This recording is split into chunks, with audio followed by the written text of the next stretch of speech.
Evernight, the other side of March 7th and the wild card of the next coming patch. She is a foreign character with a vibe so alien but also familiar. She looks like March, sounds like March, but her energy is entirely different. One thing due to her voice actress doing a wonderful job, but also because she has a very similar vibe to Kafka. This confident mysteriousness is so easy to theorize about that I can't help but talk about her just a little bit more. Because with the Keeping Up with Star Rail releasing, I believe we have some confirmation for our suspicions. And I've been looking into this Evernight situation from the very beginning, trying to scrape together conclusions from the sparse amount of evidence given, but now I think we finally have our answer. Because first we wondered if she was veracity or even nihility, then we settled on remembrance. But the fact of the matter is that she has been following more than one path from the very beginning. And this isn't new, and I'm going to explain to you exactly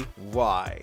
Because this is the enigmatic secret of Evernight revealed. Okay, so first things first, I am not the only one saying that she is tied in with the Enigmata. Ashikai has been ranting about it for months, and Albert has been calling her enigmatic as of late. But I am the only one who takes this a step further by saying that she is ties with two different paths at the same time. But before diving down that rabbit hole, I want to explain that following or being involved with two different paths isn't something unique to Evernight or even the Trailblazer. Sure, we are fused with a Stellaron that can also fuse with other paths, and we are following way more paths than other people, but that does not mean that other beings can't do what we do in their own way. Because we have seen 4 or even 5 different characters who are walking between paths right now as we speak. And this is not the in-game path theory, that's a different thing. Because on this list of double Pathstriders in no particular order is Phainon, Phantilia, Xandar, and Zephyro. Yeah, you would think this mixed bag of very powerful and near unkillable characters have nothing to do with each other, but they do.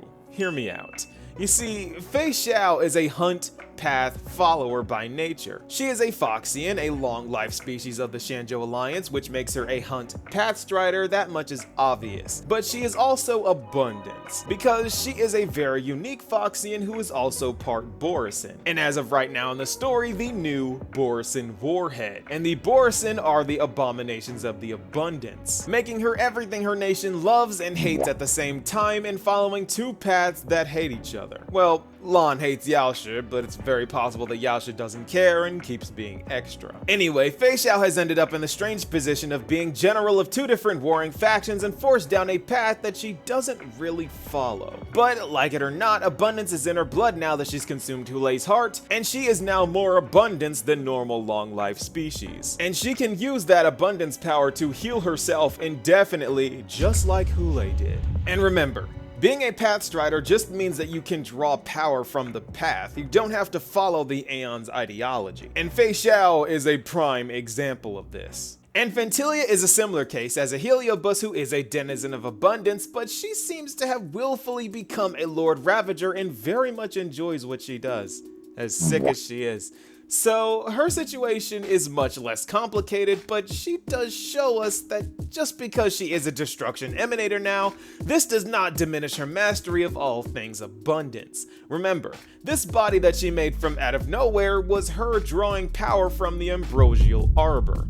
That's abundance power, and she proceeded to use destruction power with that body. So instead of Phainon using abundance to passively heal herself, Phantilia is much more extreme and intentional with her usage of both paths. Something it is hinted at that all Lord Ravagers can do, because Selenova was a Harmony emanator and Assad Pramod seems to have ties to the Elation. Which brings us to Xandar, aka the Caveman, who uses destruction and erudition at the same time because he's kind of piloting a Lord Ravager while also somehow calling himself an erudition Pathstrider, and the Lord Ravager he happens to be piloting is Iron Tomb, the one that is both erudition and destruction now. Yeah, this guy really fuses the two. Because not only is Iron Tomb a severed off part of NOOO, but it was gazed at and blessed by NOOO, which makes it an Aeon / emanator, and this is why it can track down and kill NOOO.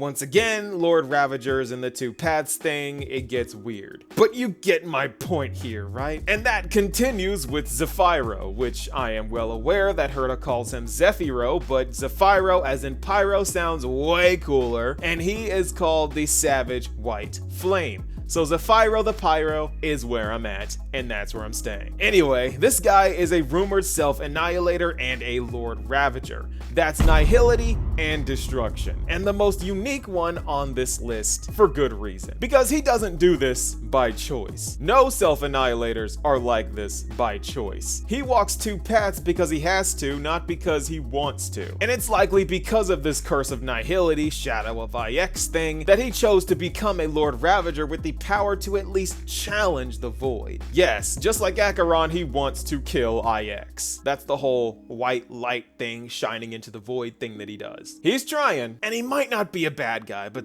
that's a different thing. So he's trying to kill the void while also serving as a vessel that spreads the shadow of said void. But unlike every other character I've named so far, including Phainon, Zephyro didn't do this by his own choice, and he is likely just like this, and probably hates it. So as you can see, it is rare for people to draw on the power of more than one path, but it's not as rare as you think. Herta can do it too with erudition and remembrance, but I glaze best genius enough as it is, so you guys get the idea. So let's talk about Evernight, because she is clearly remembrance, she has memo sprites, she is of higher rank than memo keepers, and even blessed our core flame with remembrance power. But the things she says are an affront to everything memo keepers believe. Sink into the sea of oblivion and become my guest.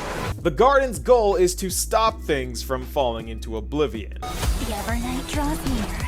Time for some sweet dreams. Sweet dreams are an enigmata thing. Careful. Don't get too lost in those sweet dreams. Memories are remembrance, dreams are enigmata. And then she has this earring that is an upside down question mark, and one of her abilities puts her into the darkest riddle state, with one of the enigmata factions being the Riddlers. And of course, the jellyfish memo sprite thing being clearly remembrance, but Mythos is literally a jellyfish. So, she is undoubtedly fused, and I am tired of saying that she is one or the other. She is both, and unapologetically so. But Nova, you say? Memo keepers have rules and must follow them or they face termination. How is this the case if she breaks the rules so frivolously? Well, this is because Evernight is not a memo keeper. She is a child of remembrance.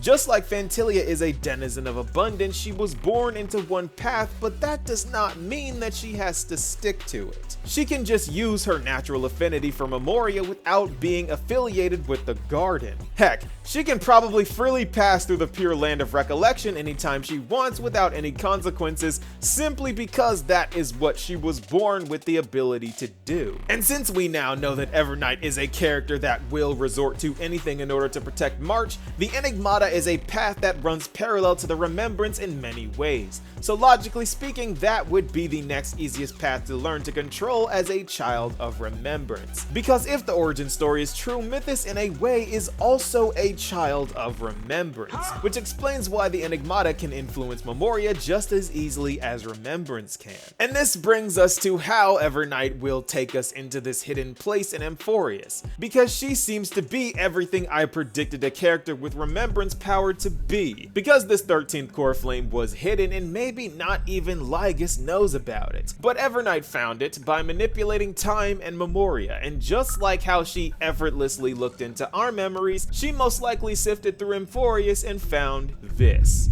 And while we don't know what she's planning, if I were to connect her to any Honkai Impact 3rd Flame Chaser, it would be Mobius.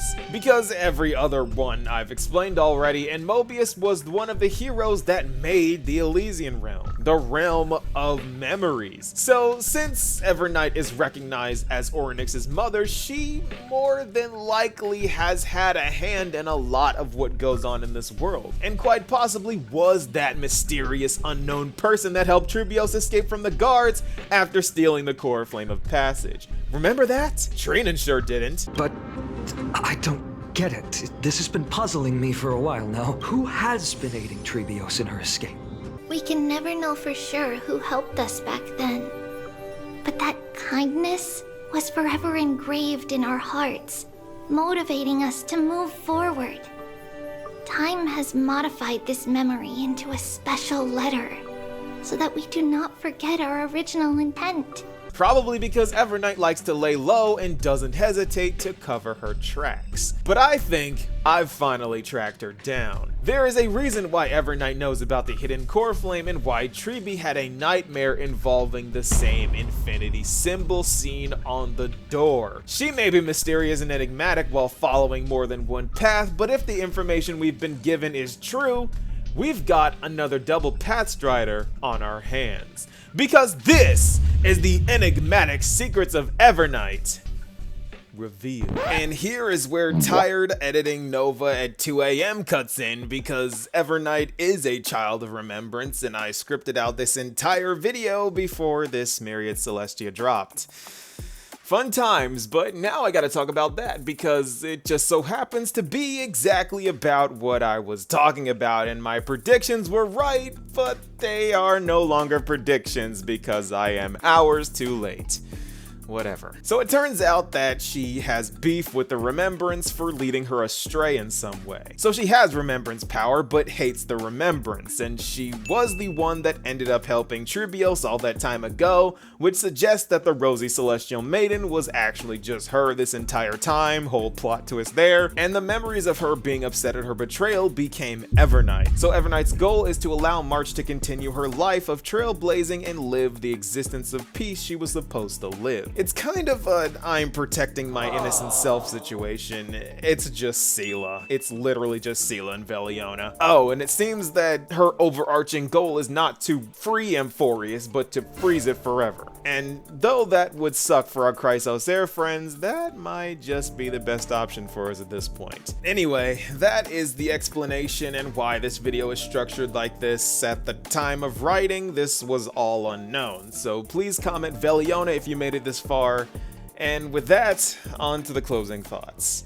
I am so hyped about Evernight's potential lore dump that I had to drop another video on her because, come on, she's the cover character of the game that has been counted out and glossed over for I don't even know how long, and she is finally getting her time to shine. She sat out this entire story thus far, but now she's finally off the bench and ready to lock in. And I got a feeling that she is going to put on a show. And this is us just getting to know her. I cannot even imagine what future encounters are going to be like. She is also more Sela than Sela, or she is Elysia's daughter, we don't know, but we will know soon. And I'm hyped, and I can't wait. What do you guys think?